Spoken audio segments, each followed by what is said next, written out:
نحمدہ و نصلی علی رسول الکریم اما بعد اعوذ باللہ من الشیطان الرجیم بسم اللہ الرحمن الرحیم والبدن جعلناها لکم من شعائر اللہ لکم فیہا خیر فاذکروا اسم اللہ علیہا صوافا فاذا وجبت جنوبها فکلوا منها وأطعموا القانع والمعتر كذلك سخرناها لكم لعلكم تشکرون لن ينال الله لحومها ولا دماؤها ولكن يناله التقوى منكم كذلك سخرها لكم لتكبروا الله على ما هداهم وبشر المحسنين۔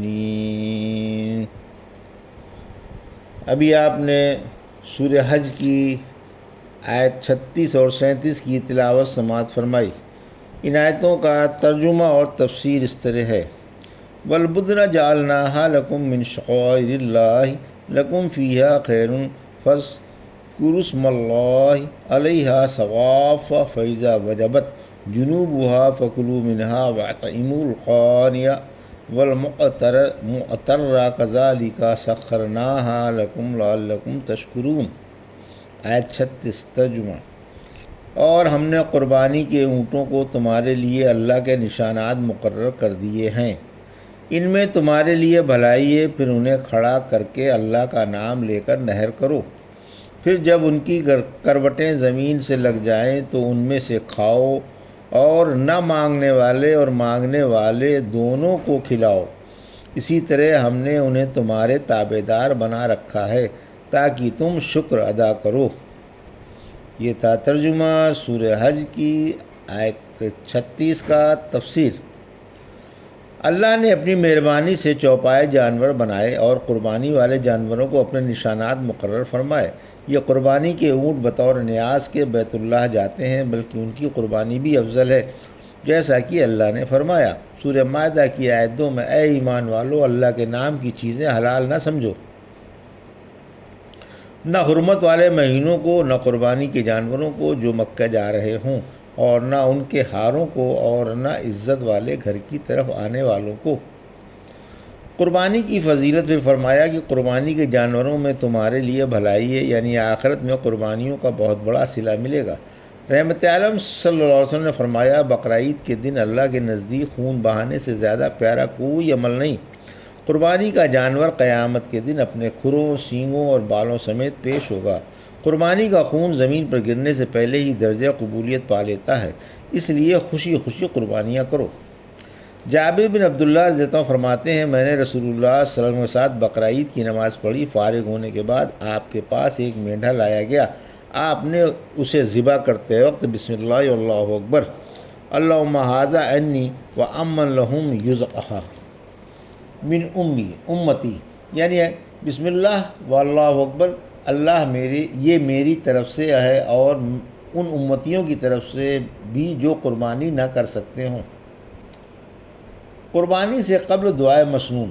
رسول اللہ صلی اللہ علیہ وسلم نے بقرعید کے دن 2 مینڈھے ذبح کیے۔ جب انہیں قبلہ رخ لٹایا تو انی وجہت وجہی للذی فطر السماوات والارض حنیفا وما انا من المشرکین ان صلاتی ونسکی ومحیایا ومماتی للہ رب العالمین لا شریک لہ وبذلک امرت وانا اول المسلمین اللہم منک ولک ام محمد و امتہ، پھر بسم اللہ واللہ اکبر کہہ کر جانور ذبح کر دیا۔ آپ جب قربانی کا ارادہ فرماتے تو 2 موٹے تازے سینگوں والے چتکبرے مینڈھے خریدتے، پھر جب لوگوں کو نماز پڑھا کر اور خطبہ دے کر فارغ ہوتے تو ان میں سے ایک جانور آپ کے پاس لایا جاتا۔ جب آپ نماز ہی کی جگہ تشریف فرما ہوتے، آپ اسے خود چھری سے ذبح کرتے وقت فرماتے: اللہم ھذا عن امتی جمیعھا من شہد لکا بالتوحید و شہد لی بالبلاغ۔ اے اللہ، یہ میری تمام امت کی طرف سے ہے جس نے اشہد ان لا الہ الا اللہ وحدہ و اشہد ان محمد رسول اللہ پڑھ لیا ہو۔ پھر دوسرا لایا جاتا، آپ اسے ذبح کرتے وقت فرماتے: ھذا عن محمد و آل محمد، پھر ان دونوں کا گوشت محتاجوں کو دے دیتے اور خود بھی گھر میں کھانے کے لیے لے آتے۔ اونٹ ذبح کرتے وقت 3 پیروں پر کھڑا کر دیا جائے اور اس کا ایک بایاں ہاتھ بندھا ہوا ہو، پھر بسم اللہ واللہ اکبر لا الہ الا اللہ واللہم منک ولک کہہ کر نہر کیا جائے۔ پھر فرمایا پھر جب وہ نہر کر دیے جائیں اور زمین پر گر جائیں اور ٹھنڈے ہو جائیں، کیونکہ اس وقت تک قربانی کے جانور کو چھیڑنا منع ہے جب تک وہ ٹھنڈا نہ ہو جائے اور اس کی حرکت بند نہ ہو جائے۔ ایک حدیث میں ہے کہ روح نکلنے سے پہلے جلدی نہ کرو۔ کہا جاتا ہے کہ یہ عمر کا قول ہے۔ اس قول کی تائید مسلم کی یہ حدیث کرتی ہے کہ اللہ نے ہر چیز کے ساتھ حسن سلوک فرض فرما دیا ہے۔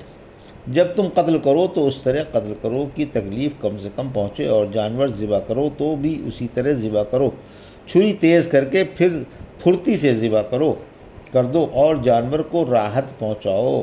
فرمایا زندہ چوپائے کا کٹا ہوا گوشت مردار ہے، پھر اس میں سے تم بھی کھاؤ اور محتاجوں کو بھی کھلاؤ۔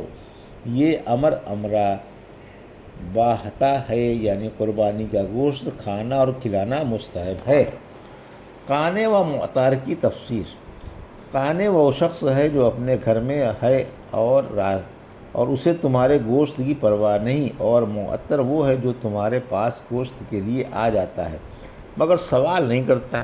ایک صحیح حدیث میں ہے کہ آپ نے لوگوں سے فرمایا میں نے تم کو قربانی کا گوشت 3 دن سے زیادہ رکھنے سے منع کر دیا تھا، اب تم کھاؤ اور جب تک چاہو چھوڑو۔ ایک روایت میں ہے کھاؤ جمع کر لو اور صدقہ کر دو، ایک روایت میں ہے کھاؤ کھلاؤ اور صدقہ کرو۔ قربانی کا وقت نماز کے بعد ہے۔ رحمت عالم صلی اللہ علیہ وسلم نے فرمایا ہم اپنے اس دن میں سب سے پہلے نماز پڑھتے ہیں، پھر واپس آ کر قربانیاں کرتے ہیں۔ جس نے ایسا کیا اس نے سنت پر عمل کیا، اور جس نے نماز سے قبل قربانی کر لی اس کی قربانی نہیں ہوئی، وہ صرف کھانے کا گوشت ہو گیا، یہ گھر والوں کے لیے مہیا کیا گیا ہے۔ رحمت عالم صلی اللہ علیہ وسلم نے فرمایا تمام ایام تشریق قربانی کے ایام ہیں۔ پھر فرمایا ہم نے اسی وجہ سے یہ جانور تمہارے ماتحت کر دیے ہیں کہ تم ان کا جو چاہو کرو، خواہ سواری کر لو، دودھ دوہو یا قربانی کرو۔ فرمایا سورہ یاسین کی آیت 71 سے 73 میں کیا انہوں نے دیکھا نہیں کہ ہم نے ان کے لیے اپنے ہاتھوں سے بنائے ہوئے چوپائے پیدا کیے، اب وہ ان کے مالک ہیں اور ہم ان کے آگے انہیں بے بس بنا دیا۔ کسی پر وہ سوار ہوتے ہیں اور کسی کو کھاتے ہیں، اور ان کے لیے ان میں اور بھی فائدے ہیں اور پینے کی چیزیں بھی، پھر کیوں شکر نہیں کرتے؟ اس آیت میں بھی یہی بیان ہے کہ ہم نے انہیں تمہارے آگے بے بس کر دیا تاکہ تم اللہ کا شکر ادا کرو۔ لن ینال اللہ لحومها ولا دماؤها ولکن ینالہ التقوی منکم کذالک سخرھا لکم لتکبروا اللہ علی ما ھداکم وبشر المحسنین۔ آیت 37 ترجمہ۔ اللہ کے پاس نہ قربانیوں کا گوشت پہنچتا ہے اور نہ ان کا خون، لیکن اس کے پاس تمہارا تقویٰ پہنچتا ہے۔ اللہ نے اسی طرح ان کو تمہارا فرما بردار بنا دیا تاکہ اللہ کی دی ہوئی توفیق پر تم اس کی بڑائی بیان کرو اور آپ مخلصوں کو خوشخبری سنا دیں۔ یہ تھا ترجمہ۔ آیت 37 کا تفسیر۔ رب کے نام کی عظمت کے لیے قربانی مقرر کی گئی، یعنی قربانیاں اس لیے مقرر کی گئی ہیں کہ قربانی کرتے وقت حق تعالیٰ کا نام عظمت کے ساتھ لیا جائے اور اسے پیدا کرنے والا اور روزی رساں مانا جائے۔ یہ بات نہیں کہ قربانیوں کے گوشت یا ان کے خون سے اللہ کو کچھ نفع پہنچتا ہے، کیونکہ وہ تمام مخلوق سے بے نیاز ہے۔ جاہلیت میں جب کوئی بتوں کے نام کا جانور ذبح کرتا تو اس کا گوشت ان کے سامنے رکھ دیتا اور اس کا خون ان پر چھڑک دیا کرتا تھا۔ اللہ نے فرمایا کہ ان جھوٹے معبودوں کی طرح اللہ کے پاس قربانی کا گوشت اور خون نہیں پہنچتا۔ جاہلیت میں ایک یہ رسم بھی تھی کہ قربانی کا خون بیت اللہ پر چھڑک دیا کرتے تھے۔ صحابہ نے بھی ایسا کرنا چاہا، اس پر یہ آیت اتری کہ اللہ دل کا تقویٰ دیکھتا ہے، اسی کو قبول فرماتا ہے اور اسی پر جزا دیتا ہے۔ اسے قربانیوں کے گوشت پوشت اور ان کے خون سے کوئی تعلق نہیں۔ رحمت عالم صلی اللہ علیہ وسلم نے فرمایا اللہ تمہاری صورتیں اور تمہارے مال نہیں دیکھتا، وہ تو تمہارے دل اور عمل دیکھتا ہے، یعنی اپنی نیتوں کو ٹٹولو اور عملوں میں خلوص پیدا کرو۔ اللہ کے ہاں خلوص ہی کی قدر ہے اور فرما برداری ہی کی عزت ہے۔ ابو ایوب فرماتے ہیں عہد رسالت میں ایک شخص اپنے اور اپنے تمام گھر والوں کی طرف سے ایک بکری کر دیا کرتا تھا، اسے وہ خود بھی کھاتے تھے اور لوگوں کو بھی کھلا دیتے تھے۔ پھر لوگوں نے فخر کرنا شروع کر دیا اور نوبت یہاں تک پہنچی کہ لوگ فقریہ قربانی کرنے لگے، جسے تم مشاہدہ کر رہے ہو۔ عبداللہ بن حشام اپنے گھر والوں کی طرف سے ایک بکری کی قربانی کیا کرتے تھے۔ قربانی کے جانور کی عمر کیا ہونی چاہیے، اس سلسلے میں رسول اللہ صلی اللہ علیہ وسلم نے فرمایا، مسندہ ہی ذبح کرو، ہاں اگر دشواری پیش آ جائے تو پھر 6 ماہ کا بھیڑ کا بچہ بھی کر سکتے ہو۔ یہ تھا سورہ حج کی آیت 36 اور 37 کا ترجمہ اور تفسیر جو بھی آپ نے سماعت فرمائی۔ بارک اللہ لی و لکم فی القرآن الحکیم و نفعنا ایاکم بآیات الذکر الحکیم۔